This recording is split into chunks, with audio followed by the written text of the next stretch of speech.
कौन सा दिवस है? Very good. अब आप लोग समझ गए हैं कि सुरक्षित शनिवार है। तो सुरक्षित शब्द सामने जुड़ा हुआ है।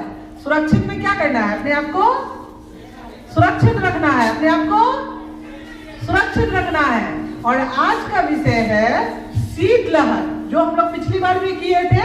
फिर से एक बार हम लोग उसको रिपीट करेंगे, क्योंकि ये नए सेशन का जो स्टार्ट हुआ है, नए सत्र का प्रभाव सबसे ज्यादा किसके ऊपर पड़ता है?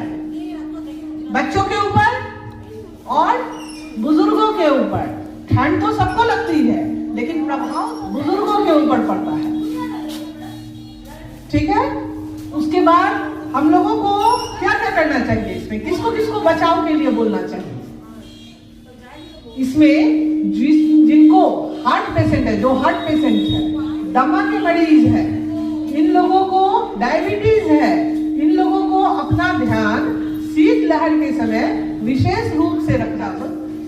नीचे चले जाते हैं हम लोग तो ठंड का प्रभाव बढ़ जाता है, यानी कि 10 डिग्री न्यूनतम से हम लोग अगर नीचे चले जाते हैं, 5 डिग्री में चले जाते हैं या 6 डिग्री में चले जाते हैं, तो शीतलहर की स्थिति उत्पन्न होती है। और शीतलहर होने से क्या होता है? कपकपी शुरू हो जाती है। ठंड लगती है ना, कपकपी शुरू हो जाती है। जी मिचलाता है, जी मिचलाता है ना, उल्टी होने की संभावना होती है, अर्ध बेहोशी की स्थिति हो जाती है। बेहोश पूरी तरह से नहीं होते हैं, लेकिन लगता है जैसे अभी बेहोश हो जाएगी। कभी कभी ऐसा भी होता है कि आधा मूर्छा में चले जाते हैं, है ना। तो इन्हीं सब चीजों से हमें बचना है, हमारा शरीर सुन्न। बताइए तो कौन सी बीमारी है? हाइपोथेमिया। ठंड में, शीतलहर में हाइपोथेमिया नामक बीमारी जो है उसकी होने की संभावना होने लगती है। इससे भी सबको बचना चाहिए। और अब ये बताइए, मैंने कुछ बताया था कि पठन पाठन का संचालन क्या विद्यालय में होता है ना उस वक्त, लेकिन पठन पाठन में अपनी सहभागिता देनी है, लेकिन क्या करना है? टोपी पहन कर आएंगे। और से अलाव की व्यवस्था की जाती है ना, अलाव की व्यवस्था होती है। और उस अलाव से अपने आप को सेकना भी चाहिए, ठंड से बचना चाहिए। घर में भी अलाव जलाया जाता है। हाँ, ठंड से बचने के लिए सभी घर में भी जलाते हैं। लेकिन क्या करेंगे?